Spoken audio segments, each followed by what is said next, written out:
Pangilinan abay naglabas ng kanyang saloobin patungkol sa mga issue ng kanilang paghihiwalay ni Miss Bel Mariano. So yun ang ating pag-uusapan. But before that, if you haven't subscribed yet to my YouTube channel, please don't forget to like, share, and subscribe at hit mo na rin ang notification bell for more showbiz updates. Bago tayo of course magpatuloy sa ating updates for today's video, ay nais ko pong pasalamatan ng lahat ng mga Don Bel fan na lagi pong nag-aabang at umaantabay sa mga updates po natin. Maraming salamat po sa palagian ninyong panonood at pagsubaybay. At ngayong araw, let's talk about this one kasi meron pong isang pahayag, ito pong si Mr. Donnie Pangilinan, na talaga naman makikita mo yung sincerity niya, at dito po is it tells everything na parang ito po niya sinagot yung mga issue na kaya daw may mga issue kasing lumalabas sa kaya sila maghihiwalay ni Bel dahil nga daw merong cheating allegation, may cheating issue na naganap, may mga kaguluhang naganap between Bel and Donnie. Yung pinapakita nila raw hindi raw yung totoo, just for fun, for ano lang daw yan, para daw sa consumption ng mga fans, diba, para matuwa yung mga fans. This time ay si Donnie Pangilinan very sincere dun sa kanyang naging sagot. Let's watch this. It doesn't mean it wasn't real. I think that's what people would want to take out of this film. And I think it's something to think about too. Kasi maybe we might have second thoughts na parang, totoo ba tong naramdaman ko? Or was it worth it? Because it very much could have been worth it, And it prepares you for something greater. And that's what you use, for the next chapters of your life. So endings, of course, they can be very emotional, but they prepare you. Sabi niya dito, just because something ended doesn't mean it wasn't real.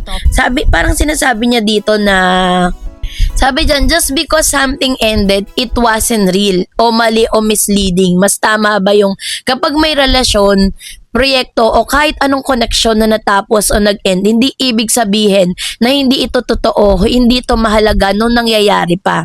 So, sa simple explanation in Tagalog, hindi nasusukat ang pagiging totoo sa isang bagay sa kung nagtagal ba ito o hindi. O, diba? May mga totoong relasyon na nagmahalan talaga ang dalawang tao, naging meaningful at sincere, pero hindi tumagal dahil sa timing, circumstances, distance, priorities, or personal growth. Halimbawa, may mga relasyon na genuine ang feeling pero nag-break dahil magkaibang goal sa buhay. May friendship na totoo pero nagkalayo dahil nagbago ang sitwasyon. May mga proyekto o love team na successful at totoo ang chemistry pero natapos dahil tapos na ang kontrata o phase. Pero sa kaso po ni Donnie at ni Bel, ito po yung kanilang tinatawag na career growth. Kaya po talagang kahit ilang beses po na parang bigyan ng meaning ng mga netizen or ng mga bashers nila yung kanilang paghihiwalay pansamantala, yun pa rin ang isasagot nila, hindi porkit natapos ay hindi na totoo, 'di ba? Kasi yun po yung isa sa mga sinasabi niya, although this is really an emotional na pamamaalam, pero it doesn't mean that is hindi naging totoo yung kanila or genuine yung kanilang mga ipinakita, diba? Kasi alam naman natin na sa modernong Philippine showbiz, bihira na lang ang isang love team na hindi lang basta kinikilig ang fans, kundi nagiging cultural phenomenon na rin yan sa social media.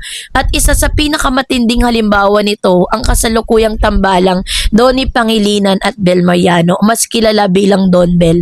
Mula sa kanilang mga proyekto hanggang sa viral behind the scene moments, ay unti-unting lumalawak ang diskurso na pagitan ng on-screen chemistry at off-screen interpretation, lalo na ngayong inilalabas ang kanilang pelikulang Tayo sa Wakas, na ayon sa ulat ay posibleng maging isa sa kanilang huling proyekto bilang love team for now.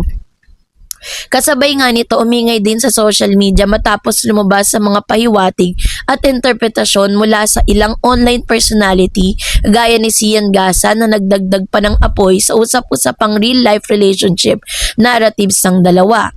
At ang Tayo sa Wakas, para sa huling sayaw ng Don Bell, ang pelikulang Tayo sa Wakas hindi lamang ordinaryong romantic film. Ayon po sa production notes, ito ay isang mature na kwento tungkol sa dalawang taong umiibig ngunit kailangang harapin ang realidad ng ambisyon, distansya at pagbabago.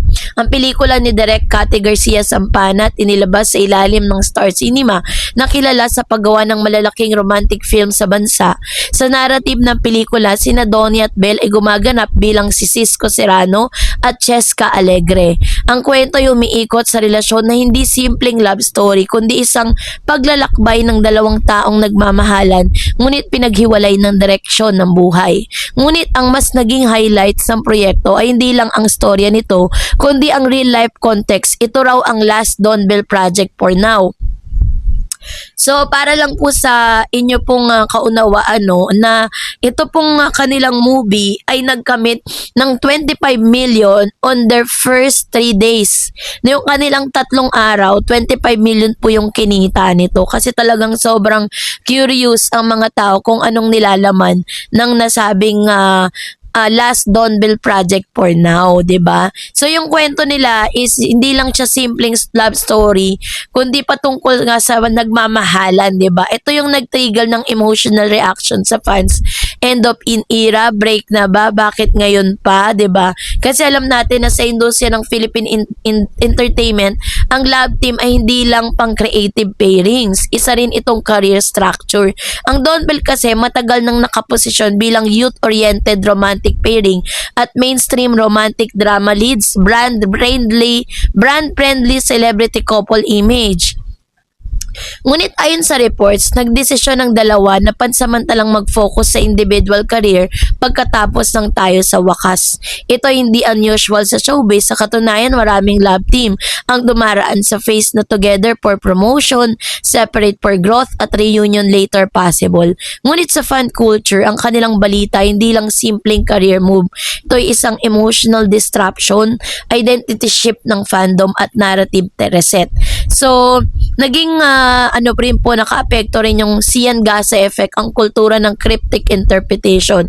Isa sa mga nagpalakas ng online discourse ay ang mga pahiwatig mula sa social media personality na si Sian Gasa na nagiging madalas source ng speculative showbiz narratives. Sa modern social media environment, ang ganitong post ay tinatawag na sa mga observer na signal-based storytelling. Ibig sabihin, walang direct confirmation pero may implied meaning na pinupulot ng fans. Ang problem, ang fans ay naghihintay ng confirmation na sila mismo ang gumagawa ng konklusyon. So sa Don Bell context, ang anumang cryptic post ay nagiging hint ng engagement, hint ng breakup, at higit sa lahat ng real relationship kahit wala pang malinaw na basihan. Ang Don Bell fandom ang isa sa pinaka-active na kasalukuyang generation ng Philippine entertainment. At bakit nga ba ganito kalakas sila? Kasi meron silang tinatawag na emotional consistency. Meron silang fun-filled steady development ng relationship on screen. Meron silang long-term exposure. Marami silang mga projects together na mas malalim yung attachment. At meron silang high interaction visibility or interviews, mga BTS clips, more show at endorsement. So sa ganitong setup, nabubuo yung tinatawag na kilig economy. Ito yung ecosystem kung saan merong content, emotional trigger, engagement, validation, at speculation fuel. 'Di ba? Sa ngayon, marami mang mga intriga na kumakalat patungkol kay Donnie at Belle sa kanilang paghihiwalay on screen. Pero isa pa rin talaga yung kinauuwian at isa pa rin ang sagot nila. That's for the career move, not for the personal na dahilan, 'di ba? At hindi po dito nakakaapekto na hindi sila naging totoo dun sa kanilang mga fan kasi laging sinasabi ni Donnie na lahat ng pinakita nila at lahat ng mga nakikita ng fans, that's for real, no? Hindi po siya for for clout, 'di ba? Kasi kung for clout lang 'yan, mararamdaman talaga 'yan ng fans, 'di ba? Si tatagos 'yan eh. Alam naman natin yung mga pilit lang sa hindi, 'di ba? Kaya naman magtiwala lang tayo sa Don Bell kasi marami pa rin talaga tayong aabangan sa kanila soon. So, kayo po, anong inyong saloobin patungkol dito? Mag-comment kayo sa comment section. And that's it for today. For more videos and updates, please don't forget to like and subscribe. And please don't forget forget to follow my Facebook page, Dareds TV, and Dareds channel. God bless everyone.